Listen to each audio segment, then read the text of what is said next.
نحمده ونستعينه ونستغفره ونعوذ بالله من شرور أنفسنا ومن سيئات أعمالنا من يهده الله فلا مضل له ومن يضلل فلا هادي له وأشهد أن لا إله إلا الله وحده لا شريك له وأشهد أن محمدا عبده ورسوله لا نبي ولا رسول بعده اللهم صل وسلم وبارك على نبينا وحبيبنا محمد وعلى آله وصحبه أجمعين أما بعد إخواني وأخواتي في الله رحمني ورحمكم الله. Alhamdulillah, kita lanjutkan kajian Sirah Nabawiyah. Dan pada kesempatan yang baik ini kita akan menjelaskan bab Bad'ul Wahyi, permulaan turunnya wahyu.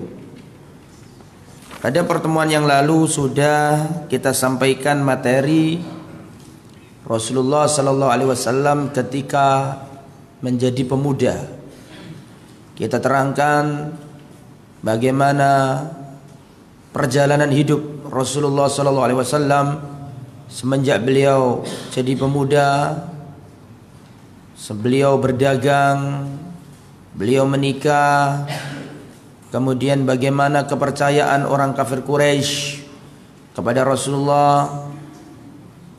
Dan ketika Rasulullah umur 35 tahun terjadi banjir dahsyat menghantam kota Makkah sehingga dinding-dinding Ka'bah rusak. Kemudian kafir Quraisy membangun Ka'bah, dan ketika selesai mereka bersengketa tentang siapa yang paling berhak meletakkan Hajar Aswad.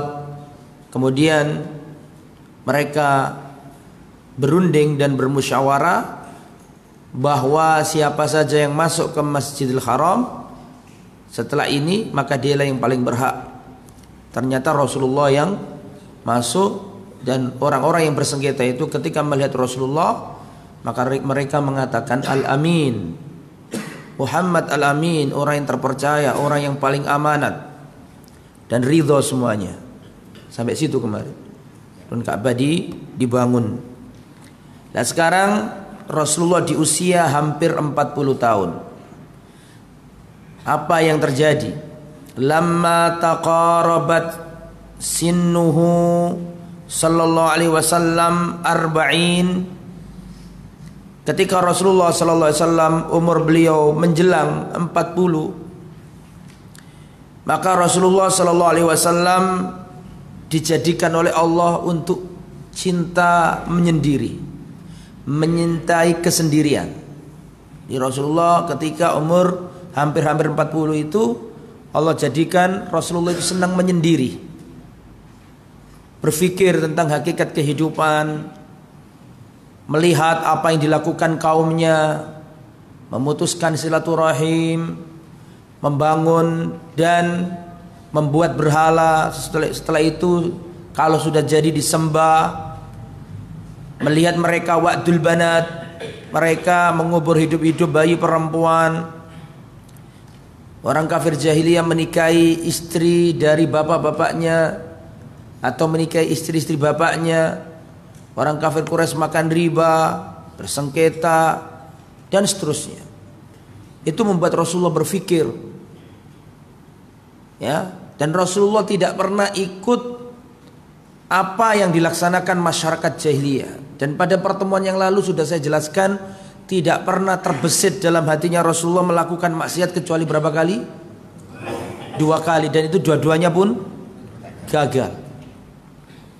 Jadi Rasulullah melihat fenomena kemungkaran, ketidakbenaran, dan Rasulullah tahu hati kecilnya itu mengingkari itu semua. Tapi nggak ada wahyu yang membimbing beliau, beliau nggak tahu semua. Akhirnya beliau menyendiri. Hubbiba ilaihil khala. Allah jadikan Rasulullah itu suka menyendiri, senang menyendiri, menjauhi hiruk pikuk orang-orang jahiliyah itu. Fakana ya'khudhu as-sawiq wal ma. Beliau berbekal roti dan air putih. Wa yadhhab ila ghari Hira. Kemudian beliau naik ke Gua Hira yang ada di Jabal Nur, yang ada di Jabal Nur, Gunung An-Nur, yang mana kurang lebih milaini min Makkah, kurang lebih jaraknya 2 mil dari kota Makkah. Sebuah gua yang kecil, tidak besar dan tidak lebar.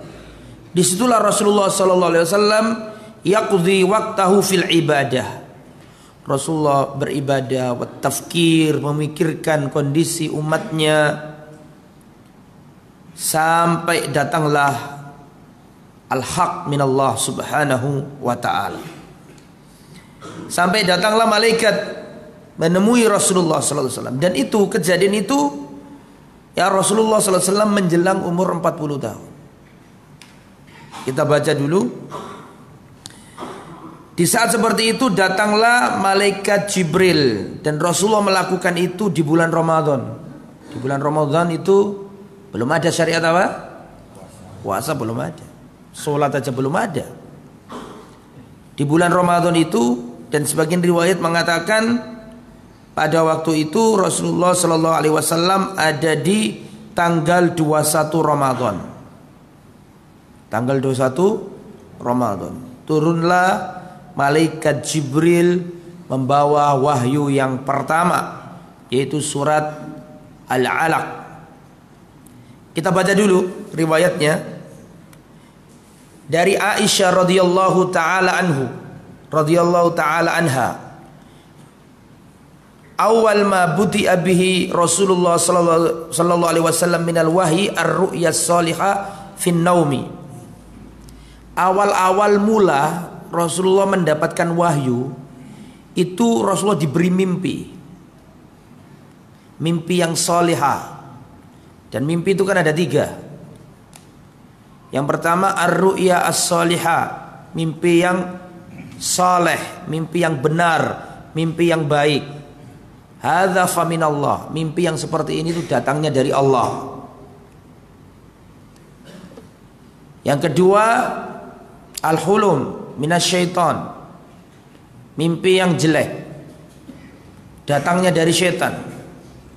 Mimpi dikejar orang, mimpi ketemu setan, tindian, kelindur gak bisa bangun, faminasyaiton, dari setan.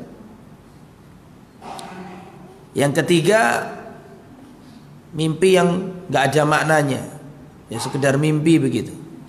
Seorang punya aktivitas di siang hari sampai ke bawah mimpi, tidak ada jelunturungannya, nggak jelas.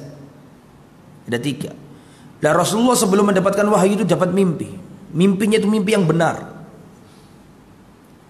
Fakana la yara ru'ya illa ja'at mithla falaq as-subuh. Tidaklah Rasulullah melihat mimpi itu kecuali datang seperti falak waktu subuh. Tsumma hubiba ilaihil khala. Kemudian masa-masa itu Rasulullah dijadikan Allah suka menyendiri. Menjelang umur berapa tadi? 40. Rasulullah suka menyendiri gitu, melihat hakikat, melihat rusaknya masyarakatnya ini. Menyendiri Rasul. Wa kana yakhlu bi ghari Hira. Rasulullah menyendiri berkhalwat di Gua Hira. Rasulullah bertahanus, beribadah dengan apa yang menurut beliau itu, mengingat, melihat, dan berdoa kepada Allah Subhanahu wa taala. Wa huwa ta'abbud al-layali dzawatil adad qabla an yanzi'a ila ahlihi. Dan itu dilakukan oleh Rasulullah berhari-hari. Berhari-hari di situ terus, di Gua Hira itu. Kalau sudah selesai, habis bekalnya, beliau pulang ila ahlihi, ke rumah keluarganya, yaitu Khadijah.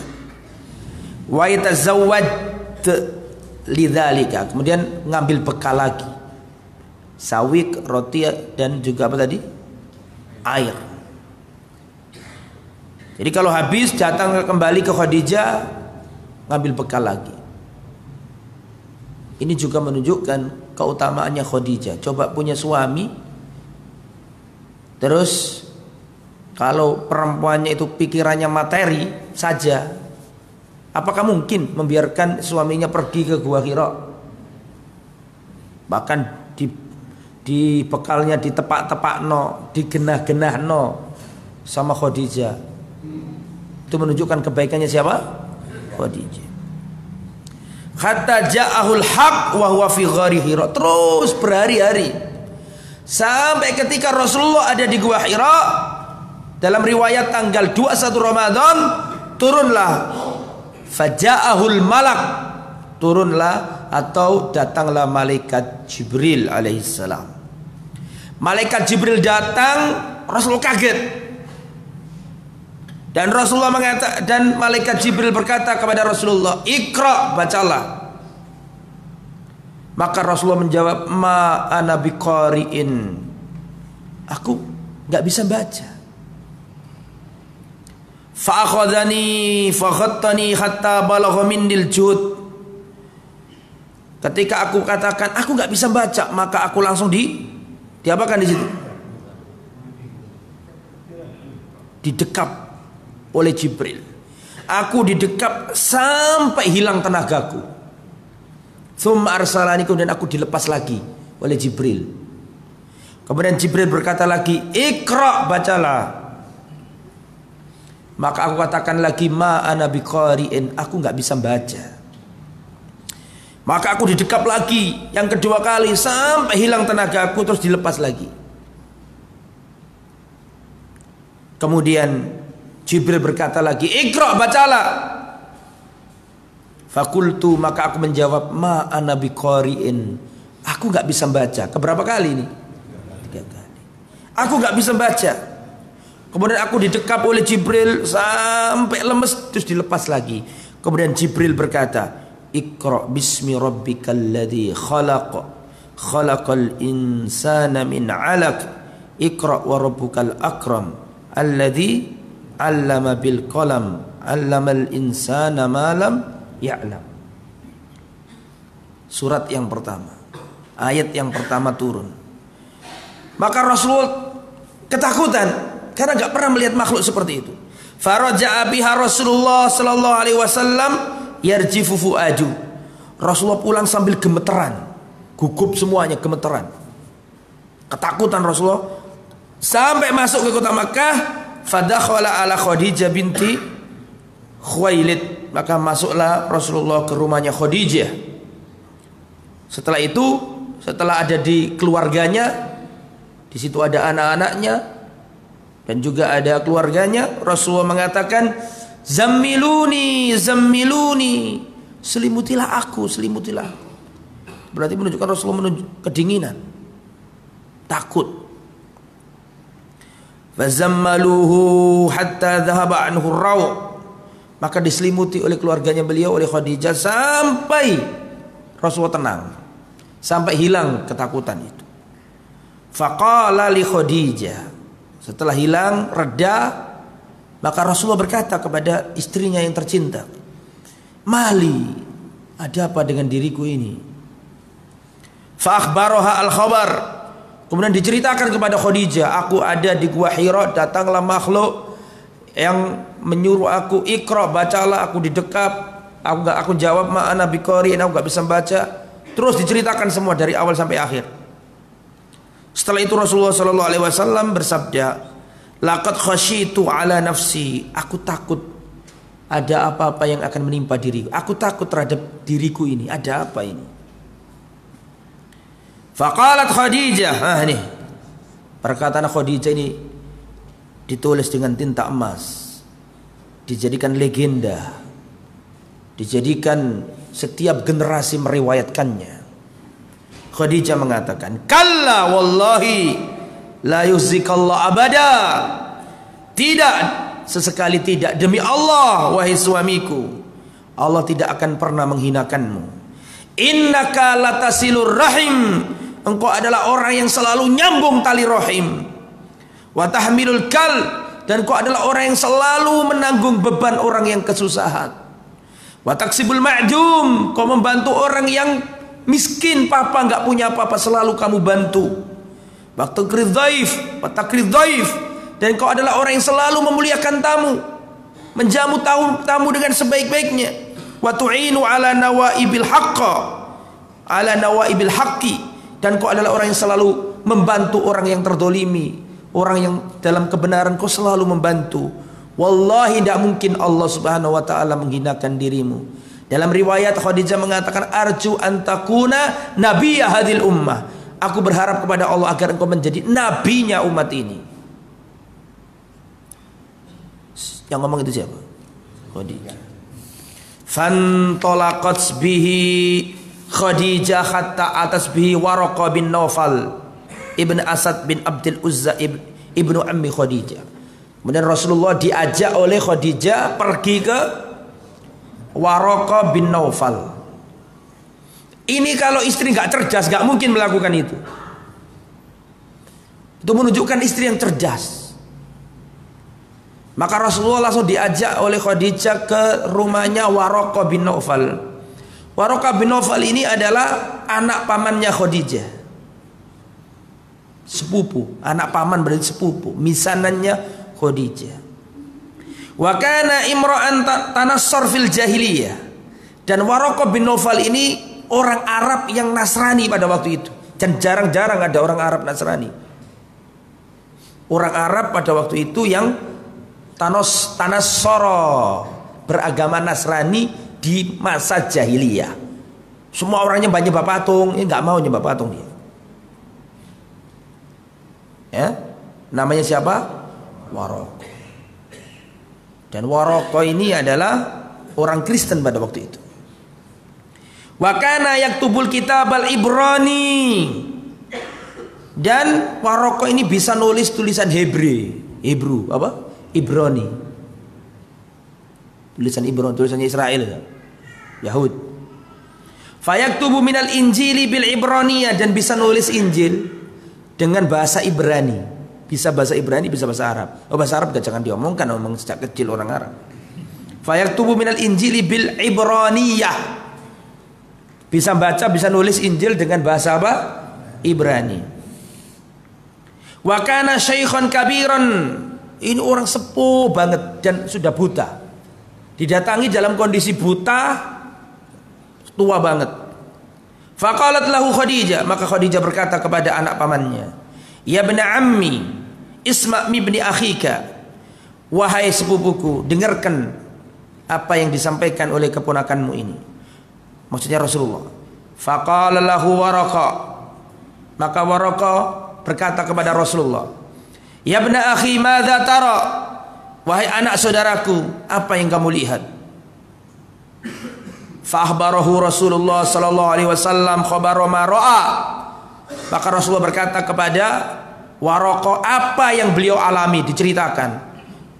Aku ada di Gua Hira berhari-hari bermalam-malam, datanglah malaikat, datanglah makhluk yang dia menyuruhku, ikra, bacalah. Aku jawab, aku nggak bisa baca, aku didekap sampai lemes. Kemudian aku dilepas dan disuruh baca lagi sampai 3 kali. Akhirnya aku diberi ucapan, Iqra bismi rabbikal ladzi khalaq, khalaqal insana min 'alaq, Iqra wa rabbukal akram alladzi 'allama bil qalam, 'allamal insana ma lam ya'lam. Diceritakan semuanya. Setelah itu maka Waraqah berkata, hadan namus alladzi nazzalahu Allah ala Musa.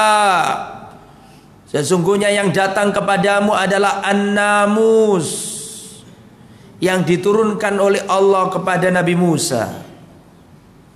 Dan namus adalah nama Jibril dalam kitab Taurat atau Injil. Ya laitani fiha jada'a, laitani akunu hayyan idh yukhrijuka qaumuka. Andainya saja aku masih hidup ketika kaummu mengusir dirimu. Kaget Rasulullah. Rasulullah kaget. Apakah mereka nanti akan mengusir aku? Kenapa Rasulullah kaget? Karena selama ini orang kafir Quraisy semuanya sepakat mencintai Rasulullah. Betul? Orang kafir Quraisy selama ini nggak ada yang mencela Rasul, nggak ada. Semuanya cinta. Kalau ditanyakan di Mekah nih, anak kecil, orang tua, kaya, miskin, bangsawan maupun budak, ya, semua orang ditanya, siapakah manusia yang paling amanat di kota Mekah? Sepakat, gak ada dua orang berselisih. Semuanya akan menjawab Muhammad. Makanya kata Waraqah, yang datang kepadamu adalah Jibril, sebagaimana dahulu Allah mengutusnya untuk Musa. Seandainya saja hidupku masih panjang, seandainya aku masih hidup ketika kaummu akan mengusir dirimu. Kaget Rasulullah. Apakah kaumku nanti akan mengusir aku? Dijawab sama Waraqah, "Na'am, lam ya'ti rajulun qad bimithli ma ji'ta bihi illa udiya." Tidaklah orang yang membawa seperti apa yang kamu bawa, kecuali pasti akan dimusuhi kaumnya. Wa in yudrikuni yaumuka ansuruka nasran muazzara. Seandainya saja masa itu nanti aku melihatnya, ketika kaummu mengusir dirimu, niscaya aku akan membelamu dengan pembelaan yang sangat luar biasa. Andaikan saja nanti aku masih hidup ketika waktu itu tiba. Berarti berapa tahun setelah itu? Yang cepat ngitungnya itu loh. Nabi umur 40 tahun diusir, berarti umur berapa? 13 kan? Rasulullah dakwah di Mekah 13 tahun. Bahkan sebelum hijrah, seandainya aku hidup, aku akan membelamu ketika masa itu tiba. Kamu diejek, kamu dilempari batu, kamu diusir, kamu dilempari batu sampai berdarah-darah. Seandainya itu tiba masanya, aku akan membelamu seandainya hidupku masih panjang. Tsumma lan yanshaq Waraqah an tufiya. Dan tidak berlangsung lama Waraqah meninggal dunia. Dan setelah itu terjadi kekosongan wahyu. Setelah dapat wahyu pertama tuh nggak turun lagi Jibril. Gelisah Rasulullah, ini jadi nabi ndak ini? Kalau jadi nabi mana kelanjutannya gitu ya. Sebelum saya lanjutkan ya jamaah, sebelum saya lanjutkan, saya ingin menyampaikan ke antum pelajaran penting dari kisah ini. Pelajaran dari kisah ini satu, menunjukkan keutamaan Khadijah. Keutamaan siapa? Khadijah. Dan yang meriwayatkan ini siapa? Aisyah. Aisyah pada waktu itu sudah lahir belum? Belum lahir. Belum lahir Aisyah. Betul? Belum lahir. Tapi menceritakan kisah ini. Dan ini menunjukkan keutamaan Khadijah. Dan Khadijah ini kemarin sudah saya jelaskan, satunya istri Nabi yang dinikahi Nabi tanpa Nabi berpoligami. Khadijah. Dan satu-satunya istrinya Nabi yang memperoleh anak dari Nabi ya cuma siapa? Khadijah. Semuanya tidak ada yang punya anak dari Rasulullah kecuali satu, itu bukan istri, siapa namanya? Maria Al-Qibti. Khadijah. Yang meriwayatkannya Aisyah. Pertanyaan saya, lebih afdal mana, Aisyah ataukah Khadijah? Lebih afdal siapa? Ya, lebih afdal siapa? Pernah Rasulullah ini sering nyebut Khadijah. Kalau ada makanan tolong kasihkan ke saudara-saudaranya Khadijah. Tolong kasihkan ke teman-temannya Khadijah. Tolong kasihkan ke adik-adiknya Khadijah. Betul, Khadijah sudah wafat. Sudah mati Khadijah ini.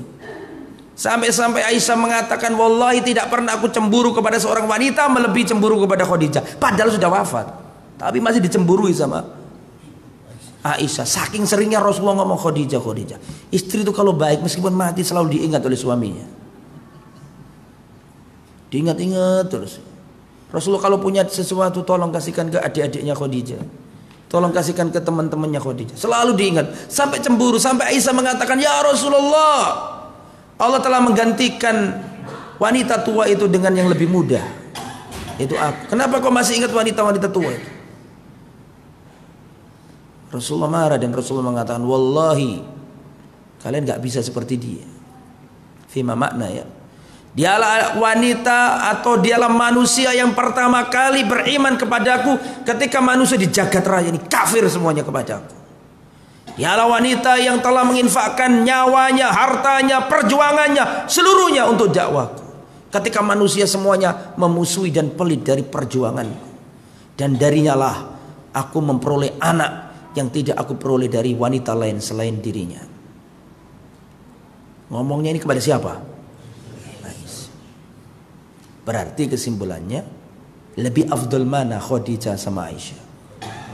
Loh, tapi Rasulullah pernah ditanya Amr bin As, ya Rasulullah, man ahabun nasi ilaik, ya Rasul, siapakah manusia yang paling kau cintai ya Rasulullah?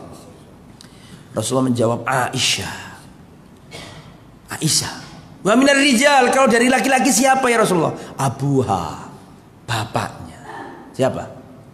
Bapak. Ya, berarti lebih bagus mana? Khadijah. Tapi Rasulullah ditanya itu ketika Khadijah sudah meninggal. Ketika ditanya maka jawabannya apa? Aisyah. Berarti lebih afdal mana Aisyah sama Khadijah? Hah? Terperinci.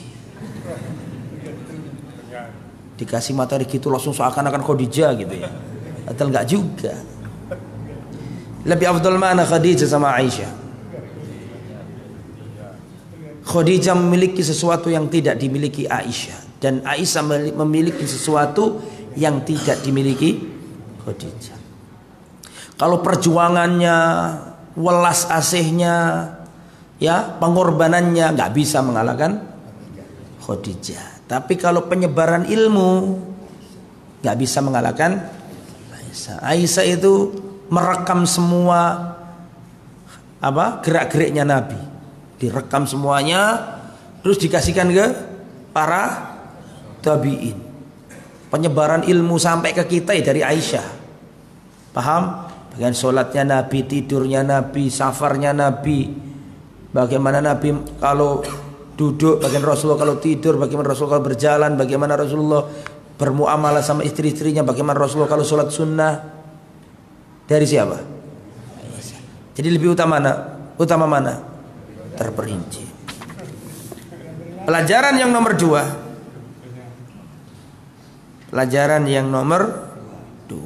Jadi yang pertama tadi kan keutamaannya siapa? Khadijah. Pelajaran nomor 2, Rasulullah ummi. Rasulullah itu buta huruf.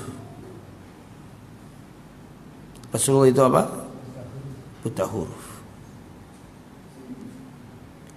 Nomor 3,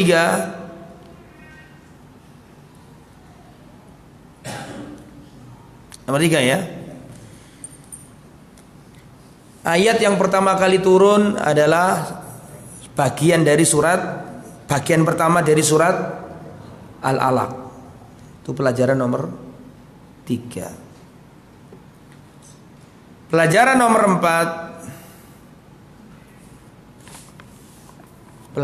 nomor 4. Hadis ini adalah dalil. Hadis ini diriwayatkan Imam Bukhari ya. Hadis panjang tadi. Hadis ini adalah dalil bahwa urutan surat dalam Al-Quran tidak berdasarkan waktu turunnya. Hadis ini menunjukkan bahwa tartib urutan surat-surat di dalam Al-Quran tidak berdasarkan waktu turunnya. Tetapi urutan di dalam Al-Quran itu berdasarkan tauqifi. Apa tauqifi itu? Berdasarkan petunjuk dari Nabi. Jadi Nabi mengatakan surat Al-Fatihah taruh di depan. Paham? Tak turun surat An-Nas taruh di belakang. Turun surat Al-Baqarah taruh setelah Al-Fatihah. Instruksi langsung dari Nabi. Tidak berdasarkan urutan. Bukan kok turun pertama Al-Alaq taruh pertama, turun ditaruh. Enggak. Jangan salah paham. Jadi urutan Al-Quran itu tidak berdasarkan waktu turunnya, tetapi itu urutan surat-surat dalam Al-Quran itu tauqifi, langsung petunjuk dari Nabi. Gak mesti yang turun pertama ditaruh di pertama. Paham? Bisa dipahami? Itu ya. Itu pelajaran nomor Pelajaran nomor 5. Rasulullah sallallahu alaihi wasallam itu manusia. Rasulullah itu manusia. Beliau mengalami apa yang dialami oleh manusia. Beliau makan, betul apa enggak? Beliau minum. Beliau juga takut. Betul apa enggak? Nah, jadi Rasulullah adalah manusia. Mengalami dan merasakan apa yang dialami dan dirasakan oleh manusia. Rasul berbekal. Itu Rasul. Jadi kalau cerita wali jogo untuk pinggir kali sampai ribuan tahun nggak makan, oh jadi percaya. Kalian nih, nggak mungkin menungso. Jangankan wali, Nabi loh butuh makan. Nabi Muhammad pernah dalam peperangan itu kelaparan sampai Nabi dan para sahabat makan belalang. Pernah dengar nggak? Ya, padahal itu adalah pemimpinnya para wali, butuh makan. Jadi kalau ada jaga ribuan tahun atau berpuluh-puluh tahun nggak makan, ya jangan dipercaya ya. Ya benar. Oke, itu nomor berapa itu? 4, 5. Sekarang nomor 6. Rasulullah Sallallahu Alaihi Wasallam adalah manusia yang mulia bahkan sebelum jadi nabi. Rasulullah Sallallahu Alaihi Wasallam adalah manusia yang mulia bahkan sebelum jadi nabi. Di antara dalilnya adalah Khadijah mengatakan, tenang wahai suamiku, sekali-kali tidak, demi Allah, Allah gak akan mungkin menghinakanmu. Kau adalah orang yang nyambung silaturahim, menjamu tamu, nolong orang yang kesusahan, menolong orang yang terdolimi, menolong orang yang fakir miskin. Gak mungkin Allah menyanyiakan dirimu. Jelas? Dan Rasulullah sudah mulia apa enggak? Kenapa para nabi itu kok sebelum jadi nabi kok dijaga oleh Allah? Kenapa? Supaya kaumnya tidak bisa berhujjah atas nabi itu. Supaya kaumnya nggak bisa ngomong gini, loh awakmu dulu gini kok, gitu lah. Paham nggak? Makanya nabi itu sama sekali tidak melakukan hal-hal yang membuat orang lari dari dirinya. Tidak ada. Dari bayi sampai umur 40 tahun tidak ada mendolimi orang. Karena seandainya nabi itu nggak dijaga oleh Allah sebelum diangkat jadi nabi, tentunya nanti umatnya akan membantah. Paham? Jangan kalian berdusta. Loh Muhammad dulu kan kamu pernah berdusta. Masih ingat dulu kita waktu main bersama? Bisa aja. Rasulullah melarang misalnya membuka aurat. Loh Muhammad dulu kamu melakukan ini. Rasulullah melarang berzina. Seandainya gak dijaga, tentu mereka akan mengatakan, loh dulu kamu bareng aku goda cewek misalnya. Kan bisa. Makanya dijaga oleh Allah. Gak boleh kita menisbatkan kedoliman kepada Nabi bahkan sebelum diangkat jadi. Mereka mengatakan gini, loh namanya juga manusia, kalau belum dapat wahyu kan manusia biasa. Gak boleh kita mengkultuskan Nabi kalau belum jadi Nabi, ya berarti manusia biasa. Kita katakan ini manusia beda, sengaja dikawal oleh Allah Subhanahu Wa Taala, dikawal dalam artian dijaga supaya nanti ketika jadi Nabi gak ada hujah bagi umatnya untuk apa? Membantah, gitu ya. Oke. Terus nomor berapa ini?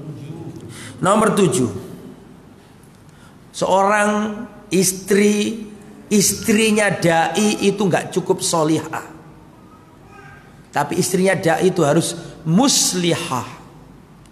Solihah itu baik untuk dirinya, tapi kurang. Lebih dari itu harus muslihah, itu mensolehkan orang lain, punya pikiran visi ke depan untuk memperbaiki orang lain. Gak cukup dirinya baik, tapi harus punya sifat sebagai seorang dai juga. Seorang istrinya dai harus punya sifat ingin memperbaiki. Soleh itu baik, tapi kalau muslih itu memperbaiki. Paham gak maksudnya? Lebih dari itu, harus punya jiwa. Itu yang dilakukan oleh Khadijah. Khadijah membackup ketika suaminya galau, ditenangkan oleh Khadijah. Dan begitulah seorang istri. Si istri adalah tongkat bagi si buta. Si istri adalah penentram jiwa, qurrata ayun. Itulah yang dilakukan oleh Khadijah, mengajarkan kepada kita. Dan seorang istri yang baik harus bisa memberi solusi Seperti Khadijah ini. Kasih solusi. Apa solusinya ini? Diajak ke orang pinter. Tapi pinter sungguhan, bukan dukun. Iki mau pinter temenan. Akhirnya Rasulullah diajak sama istrinya ke orang pinter. Pinter sungguhan ini. Orang yang membaca Alkitab. Terus pelajaran nomor 8. Pelajaran nomor 8 ini, Allah sisakan kebenaran itu sampai tongkat estafet itu, sampai tongkat estafet kebenaran itu datang ke Rasulullah. Masih ada estafetnya dari Waraqah sampai ke Nabi. Paham nggak maksudnya? Allah tidak biarkan kosong sama sekali. Kebenaran masih ada sisa-sisanya. Yang dibawa oleh siapa tadi? Wah, ini juga dalil bahwa pada zaman itu masih ada Kristen Unitarian, itu masih ada. Unitarian itu lawannya Trinitas. Paham nggak mana Unitarian? Unitarian itu mengakui satu Tuhan, Allah Subhanahu Wa Taala. Nabi Isa adalah Rasul. Jadi begini, kemarin sudah saya ceritakan kalau nggak salah ini. Agama Kristen itu, ini agak melebar dikit, tidak apa-apa dah. Kenapa kok ada Waraqah di situ, kok agamanya Nasrani itu loh? Gimana ceritanya? Jadi pengikutnya Nabi Isa itu bermadzhab Unitarian. Pengikut sejatinya. Unitarian itu gampangannya tauhid itu loh Pak. Mengesahkan Allah, Nabi Isa adalah Rasul. Paham sampai sini? Seperti itu. Dan dulu negeri Syam, bangsa Palestina itu dulu agamanya Nasrani. Karena Nabi Isa lahir di tempat itu. Paham sampai sini? Nabi Isa lahir di tempat itu. Dan orang-orang memeluk agama Nasrani. Dan seperti yang saya sampaikan dari dulu bolak-balik saya ceritakan di tempat ini, bahwa negeri Syam adalah negeri yang terpilih, tempatnya para nabi, dan negeri Syam itu pusat perdagangan. Mana buktinya? Allah Subhanahu wa taala berfirman, li ila fi Quraisy ila fihim rihlatash shita'i was-sayf falyabudu rabb hadzal bait alladzi at'amahum min ju' wa amanahum min khauf. Li ila fi Quraisy, karena adat kebiasaan orang kafir Quraisy. Ila fihim rihlatash shita'i was-sayf. Orang kafir Quraisy itu dulu punya kebiasaan dagang musim panas, musim dingin. Jelas? Karena orang Mekah nggak mungkin menanam padi, menanam kurma, nggak ada di sana, gersang. Mereka menyandarkan perekonomiannya pada apa? Perdagangan. Maka musim dingin pergi ke Yaman, selatan kan berarti kan? Selatan Yaman, ke utara Mekah, ke utara lagi Medina, ke utara jauh Syam, Palestina. Jelas sampai sini? Kalau musim dingin pergi ke Yaman. Ini ada ayatnya. Ila fihim rihlatash shita'i. Kalau musim panas pergi ke Syam. Dan sebagian riwayat mengatakan yang pertama kali mengadakan dua rihla ini, rihla musim dingin dan rihla musim panas untuk dagang ini, sebagian riwayat mengatakan yang pertama kali pencetus itu adalah siapa? Hashim. Sudah saya ceritakan dulu kalau nggak salah ya.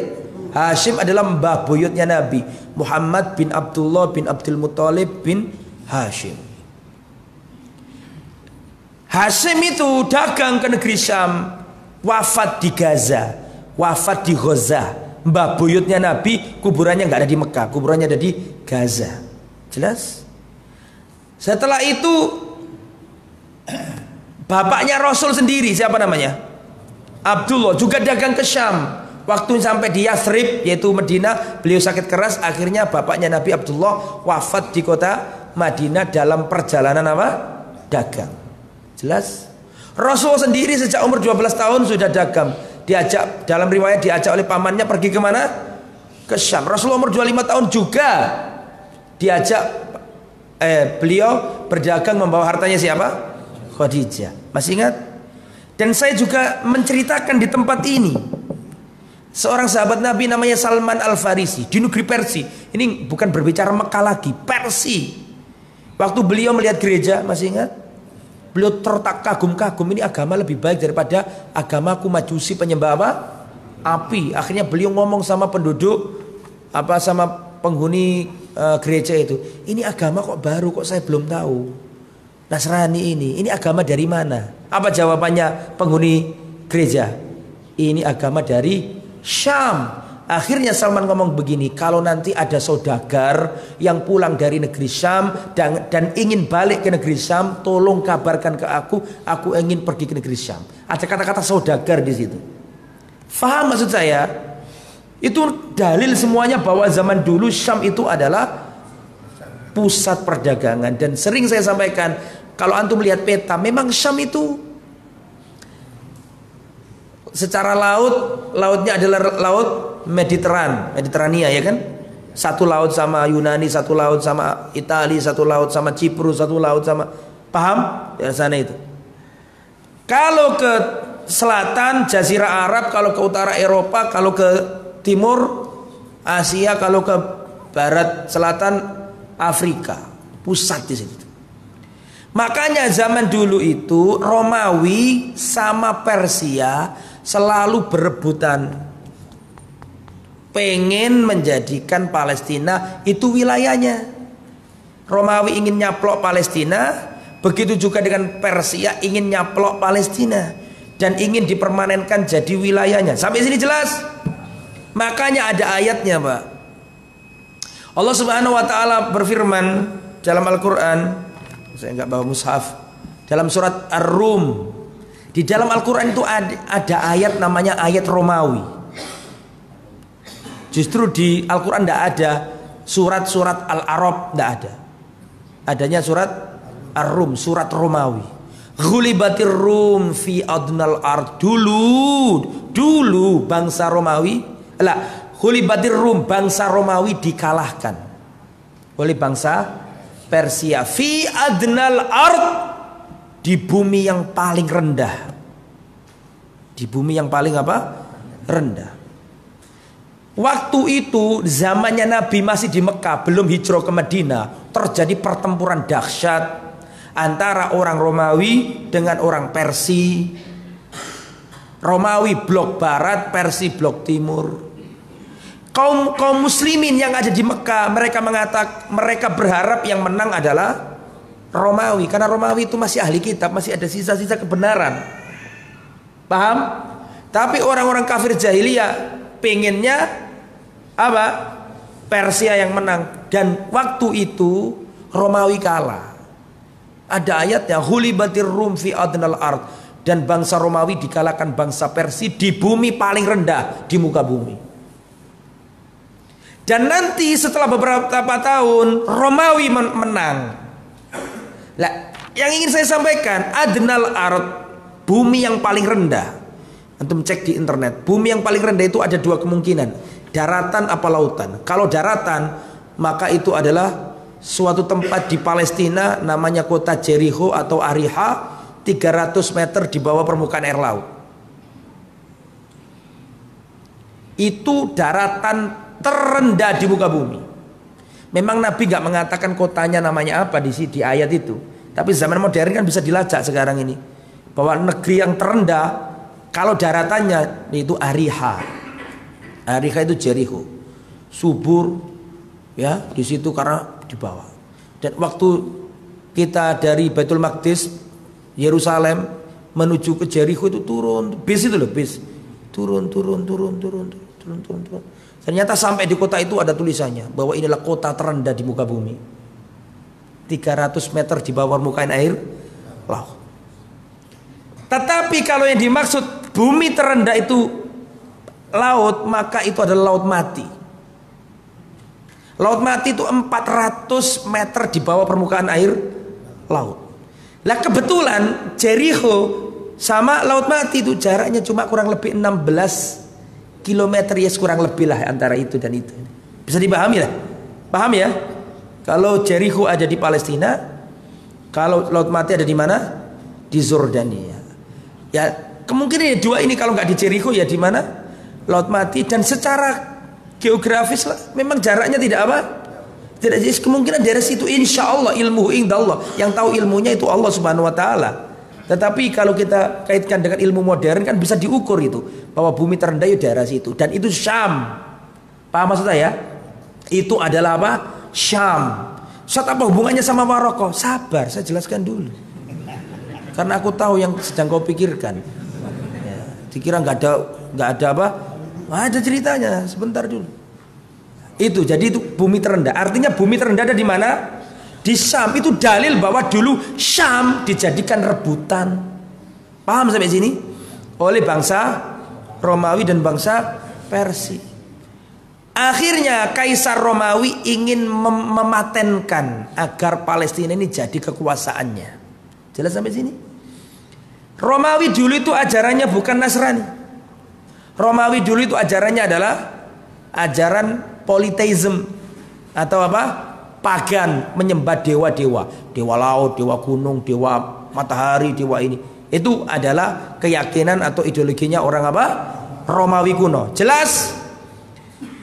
Maka diperas otaknya nih dan mengatakan gimana caranya supaya Palestina bisa kita kuasai, karena Palestina ini atau tanah Syam pada keumumannya ini dari segi agama memang diberkati. Subhanalladzi asra bi 'abdihi lailan minal masjidil harami ilal masjidil aqsa alladzi barakna haulahu.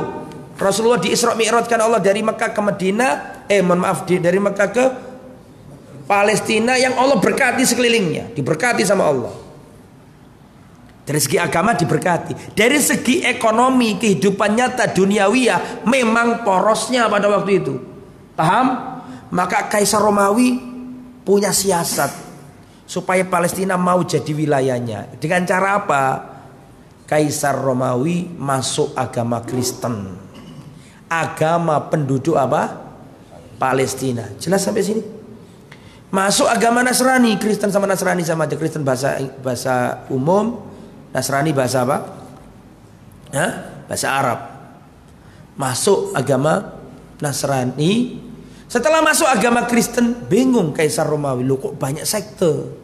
Ada sekte ini, ada sekte ini, ada sekte ini, ada sekte ini. Bingung. Akhirnya Kaisar Romawi, saya pilih yang mana ini? Maka dipilihlah oleh Kaisar Romawi yang mirip dengan ajaran lamanya. Ajaran lamanya kan ajaran pagan, ajaran dewa-dewa. Lah yang mirip sama ajaran pagan, mirip zamannya dulu, miliknya dulu dia. Jadi gini loh Pak, orang itu kalau pindah keyakinan itu masih ada pengaruh-pengaruh keyakinan lama. Masih ingat nggak dalam perang Hunain itu, ketika para sahabat baru-baru masuk Islam, Fathu Makkah, diajak perang sama Nabi, di tengah perjalanan melihat orang kafir punya pohon besar. Masih ingat nggak kisahnya? Kata orang yang baru-baru masuk Islam, ya Rasulullah tolong buatkan apa? Pohon besar seperti orang kafir punya pohon besar. Paham maksud saya? Jadi masih ada pengaruh-pengaruh jahiliyah itu. Nah ini juga gitu. Ketika masuk agama Nasrani, bingung sektenya kok banyak. Akhirnya dipilihlah sekte yang paling mirip dengan ajaran lamanya, yaitu ajaran pagan. Berarti dipilihlah sekte yang di situ banyak Tuhannya, yaitu Trinitas, Trinity. Faham?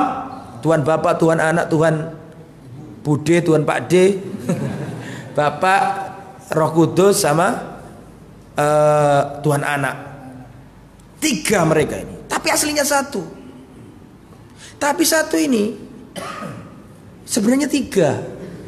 Bingung. Anak TK aja, profesor aja bingung. Beda dengan Islam. Jelas. Qul huwallahu ahad.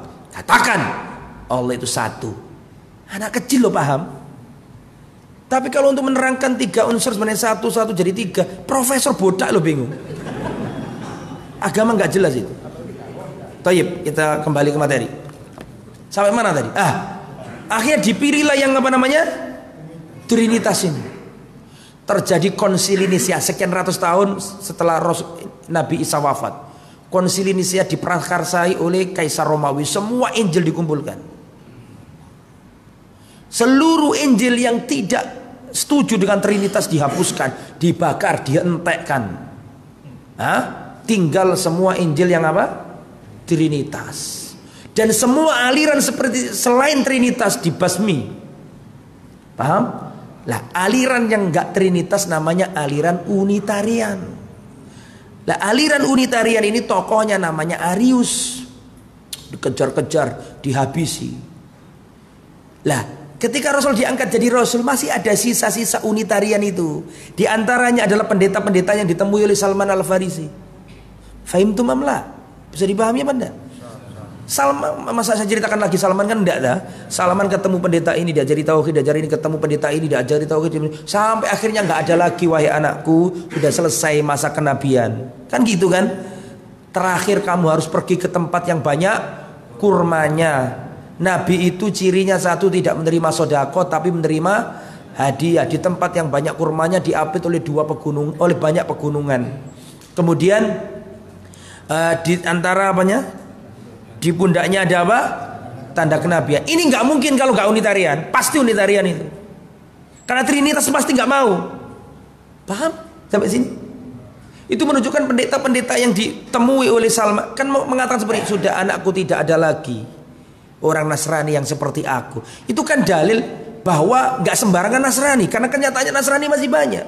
Kenyataannya masih ada uskup, masih ada pendeta-pendeta lain banyak. Tapi kok kenapa pendeta ini ngomong kayak gitu? Itu dalil bahwa pada waktu itu nggak ada yang pemahamannya seperti itu. Kristen Salafi pada waktu itu.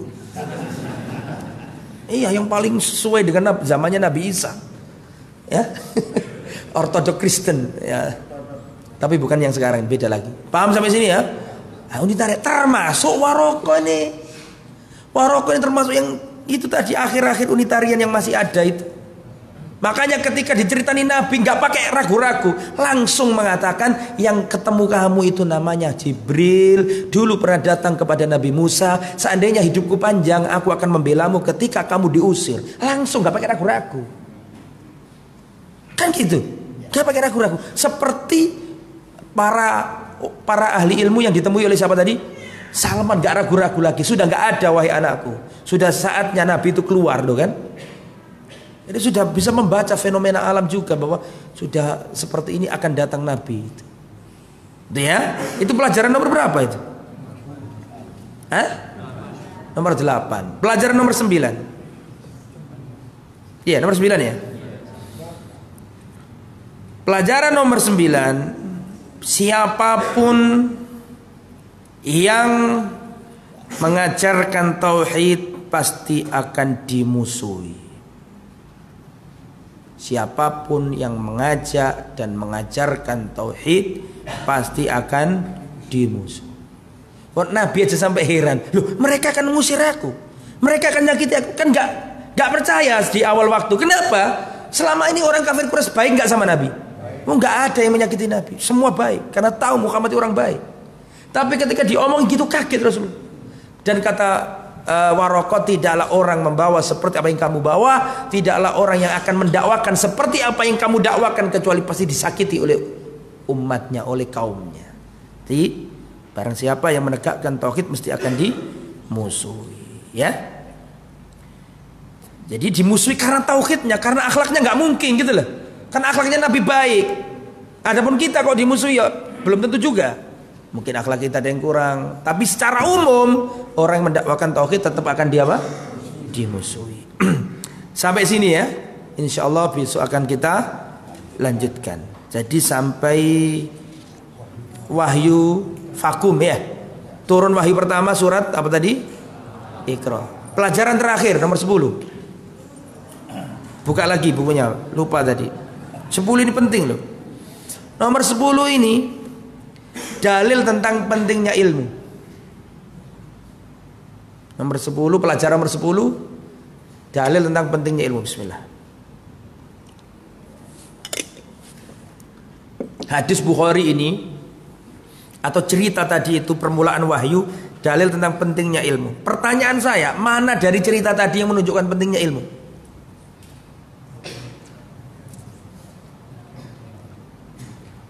Ayo jawab. Ayat yang pertama kali turun itu Iqra, bukan sembahlah Allah. So, tauhid itu kan yang paling inti, betul enggak? Tapi ayat yang pertama kali turun bunyinya bukan sembahlah Allah. Gimana caranya nyembah kalau nggak punya ilmu? Coba antum lihat, Iqra, bacalah. dan membaca adalah perangkat untuk mendapatkan ilmu. Iqra bismi rabbikal ladzi khalaqal insana min 'alaq. Iqra wa rabbukal akram alladzi 'allama bil qalam. Allah lah yang mengajari manusia. Loh, pakai kata allama yu'allimu dari akar kata apa? Al-ilm. Allamal insana ma lam ya'lam.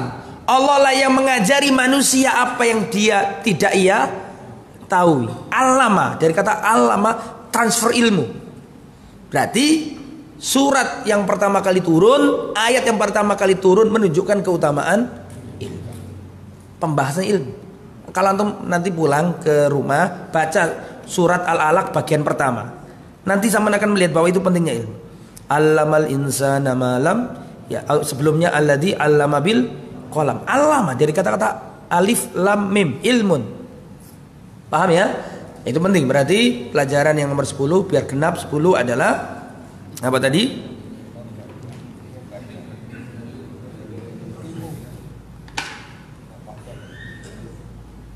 Pentingnya ilmu. Pelajaran nomor 11. Biar ganjil ya. Biar sama dengan rakaat tarawih kita. Pelajaran nomor 11. Wallahu a'lam bishawab. Ini adalah dalil tentang Islamnya Waraqah bin Naufal. Dalil tentang Islamnya Waraqah bin. Islam dalam makna yang luas. Nabi Isa Islam, Nabi Ibrahim Islam, kan gitu kan? Nah, termasuk Waraqah bin Naufal. Dalil tentang Islamnya Waraqah bin Naufal. Rahimahullah, semoga Allah merahmatinya. Sampai sini semoga bermanfaat. Besok akan kita lanjutkan lagi insyaallah. Subhanakallahumma wa bihamdika asyhadu an la ilaha illa anta astaghfiruka wa atubu ilaik. Wassallallahu ala nabiyyina Muhammad wa ala alihi wa sahbihi ajma'in. Wa akhiru da'wana alhamdulillahi rabbil alamin. Assalamualaikum warahmatullahi wabarakatuh.